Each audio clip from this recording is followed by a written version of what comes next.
Clinton to account. Senator Rand Paul has been aggressively pursuing that. Recently, you launched a campaign to hold Hillary Clinton accountable for her crimes. How are you going to accomplish that? We're all for it. I think an indictment would be a good idea, followed by a prison sentence. Joining us now from Bowling Green, Kentucky, to elaborate, Senator Rand Paul. Okay, Senator, you're maybe the first, maybe the only U.S. Senator who said that she should be locked up. Why do you say that? Well, you know, I'm a big believer in equal protection under the law. You know, whether you're rich or poor, white or black, everybody should be treated the same under the law. I represent a lot of soldiers in Kentucky, Fort Campbell and Fort Knox. Every one of those soldiers knows they can't take classified information and have it on their personal computer, and they know there won't be any exceptions, that they will be prosecuted, they'll be put in the brig, they'll be stripped of their rank, and they'll be booted out of the military. And so I don't think it's fair to hold our soldiers, many of them enlisted men and women, to one standard and then say to Hillary Clinton, oh, well, she can do whatever she wanted. I think anybody else in this situation would have been prosecuted, including General Petraeus, who had a similar situation where classified information was not where it was supposed to be and other people had access to it. They didn't do anything to give him a break. He was prosecuted. And so, no, I think it's very unfair that Hillary Clinton wasn't prosecuted. And this is one among several reasons why I think that really her dishonesty should preclude her from really being considered for Commander-in-Chief. Senator, why do you think FBI Director James Comey did not recommend her for indictment to the DOJ? You know, interestingly, my own personal theory on this is that I think he wanted to indict her, and I think he feels guilty that he didn't. And I think that's why you got this long, detailed explanation of how dishonest she was. You know, she didn't actually lie to the FBI during the testimony, but she lied to the American people on multiple occasions. And he pointed this out in specific detail. And the FBI doesn't have to do that. So my sort of personal theory is that Comey feels a little guilty about not indicting her, so therefore he spelled out for the American people, so at least the voters can find out that she did lie many, many times to the public about whether or not she had classified email out there. You know, one of the classified emails that Judge Napolitano has pointed out was the schedule for Ambassador Stevens in the last 2 days of his life. You can understand why, you know, Ambassador Stevens wouldn't have wanted the jihadist to know where he was, when he was, and why that was inexcusable that Hillary Clinton would put that out there and not put it in a secure place. Do you think intent mattered? I mean, we had been hearing up until the Comey decision that intent didn't matter. So it didn't really matter if she intended to send the classified or receive classified. It mattered that it actually happened. Apparently, Comey says intent mattered in this case. Well, you know, there's sort of a technical legal detail, but a lot of laws you have to have intent. This particular law, you have to show gross negligence. So you don't have to show intent. You could just be extremely careless. Wasn't she? Yeah, that's right. Wasn't she?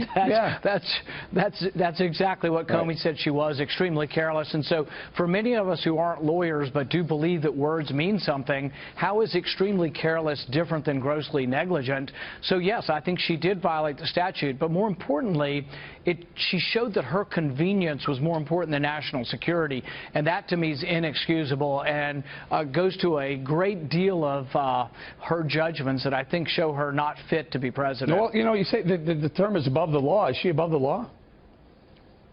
I think often the Clintons appear to be.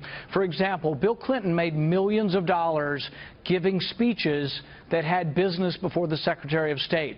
So one business wanted to sell electronics to Iran in violation of the sanctions. Bill Clinton got $750,000 from them. At the same time, Hillary Clinton was deciding whether or not she would let them sell things to Iran. Same way with the uranium company. Bill Clinton got, I think, $750,000 from a bank that was negotiating the purchase of a North American uranium company. Just so happens Hillary Clinton had to vote on that also. So the conflict of interest just goes on, and I think it's indictable. I think she should be in prison for it. But short of that, I think every voter in the country needs to know that the Clintons are in it for themselves. They're in it to make money, and they will make hundreds of millions of dollars if she gets in the White House because they will sell themselves to the highest bidder. Every voter in America should know that, and they should make a sincere judgment on whether or not you want somebody who's in it for enriching themselves or someone who actually would defend the country. No doubt. Senator, there's some, let's call it this, there's some potential breaking news out there. Julian Assange, who heads WikiLeaks, says there are some emails that pretty much tie Hillary Clinton to knowing about some weapons that may have been going through Libya to some of the ISIS fighters. Let's take a listen to what you asked her back in 2013 Benghazi hearing. It's been in news reports that ships have been leaving from Libya and that they may have weapons. And what I'd like to know is the annex that was close by, were they involved with procuring, buying, selling, obtaining weapons? And were any of these weapons being transferred to other countries, any countries, Turkey included? Well, Senator, you'll have to direct that question to the agency that ran the annex. And I will see what information is available. And you're saying you don't know? I do not know. I don't have any information on that. Now, if WikiLeaks, in fact, does have emails proving that she did know, what does that mean to you? It's a felony to lie to Congress. You can get 5 years in prison. And we can't continue to say that the Clintons are above the law. I do believe that the CIA annex in Benghazi was procuring weapons, some of them to get them away from the jihadists in Libya, but some of it to ferry those weapons through Turkey into Syria. There have been many, many first-hand accounts. New York Times, London Times, Washington Times have all reported upon this. I know for a fact that the current Secretary of State is very aware of what the CIA is doing, and I can't reveal what I've heard from him, but I can tell you that he's aware of what the CIA is doing in Syria, and I find it hard to believe that Hillary Clinton, who all the news reports have said she was the biggest advocate for arming the Islamic rebels in Syria, many of whom turned out to be not only enemies of ours, some of them may have turned out to be ISIS, but some of them also turned out to be enemies of Israel as well. All right, Senator, we're going to have to leave it there, and we will be waiting to see if WikiLeaks does, in fact, have those emails that tie her to knowledge of what you just, the question you just asked her, where she said had no knowledge. Senator Paul, thank you very much. Director Mueller, can you state with confidence that the Steele dossier was not part of Russia's disinformation campaign? No, as I said in my opening statement, that part of the building of the case predated me, and by at least 10 months. Yeah, I mean, Paul Manafort's alleged crimes regarding tax evasion predated you. You had no problem charging them. And matter of fact, this Steele dossier predated the Attorney General, and he didn't have any problem answering the question. When Senator Cornyn asked the Attorney General the exact question I asked you, Director, the Attorney General said, and I'm quoting, "No, I can't state that with confidence." And that's one of the areas I'm reviewing. I'm concerned about it, and I don't think it's entirely speculative. Now, if something is not entirely speculative, then it must have some factual basis, but you identify no factual basis regarding the dossier or the possibility that it was part of the Russia disinformation campaign. Now, Christopher Steele's reporting is referenced in your report. Steele reported to the FBI that senior Russian foreign ministry figures, along with other Russians, told him that there was, and I'm quoting from the Steele dossier, extensive evidence of conspiracy between the Trump campaign team and the Kremlin. So here's my question. Did Russians really tell that to Christopher Steele, or did he just make it all up and was he lying to the FBI? Let me back up a second, if I could, and say, as I said earlier, with regard to the Steele, that's beyond my purview.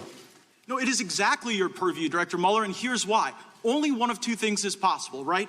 Either Steele made this whole thing up and there were never any Russians telling him of this vast criminal conspiracy that you didn't find, or Russians lied to Steele. Now, if Russians were lying to Steele to undermine our confidence in our duly elected president, that would seem to be precisely your purview, because you stated in your opening that the organizing principle was to fully and thoroughly investigate Russia's interference. But you weren't interested in whether or not Russians were interfering through Christopher Steele. And if Steele was lying, then you should have charged him with lying like you charged a variety of other people, but you say nothing about this in your report. Well, Meanwhile, Director, you're quite loquacious on other topics. You write 3,500 words about the June 9 meeting between the Trump campaign and Russian lawyer Veselnitskaya. You write on page 103 of your report that the president's legal team suggested, and I'm quoting from your report, that the meeting might have been a setup by individuals working with the firm that produced the Steele reporting. So I'm going to ask you a very easy question, Director Mueller.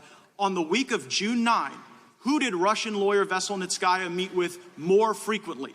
The Trump campaign or Glenn Simpson, who was functionally acting as an operative for the Democratic National Committee?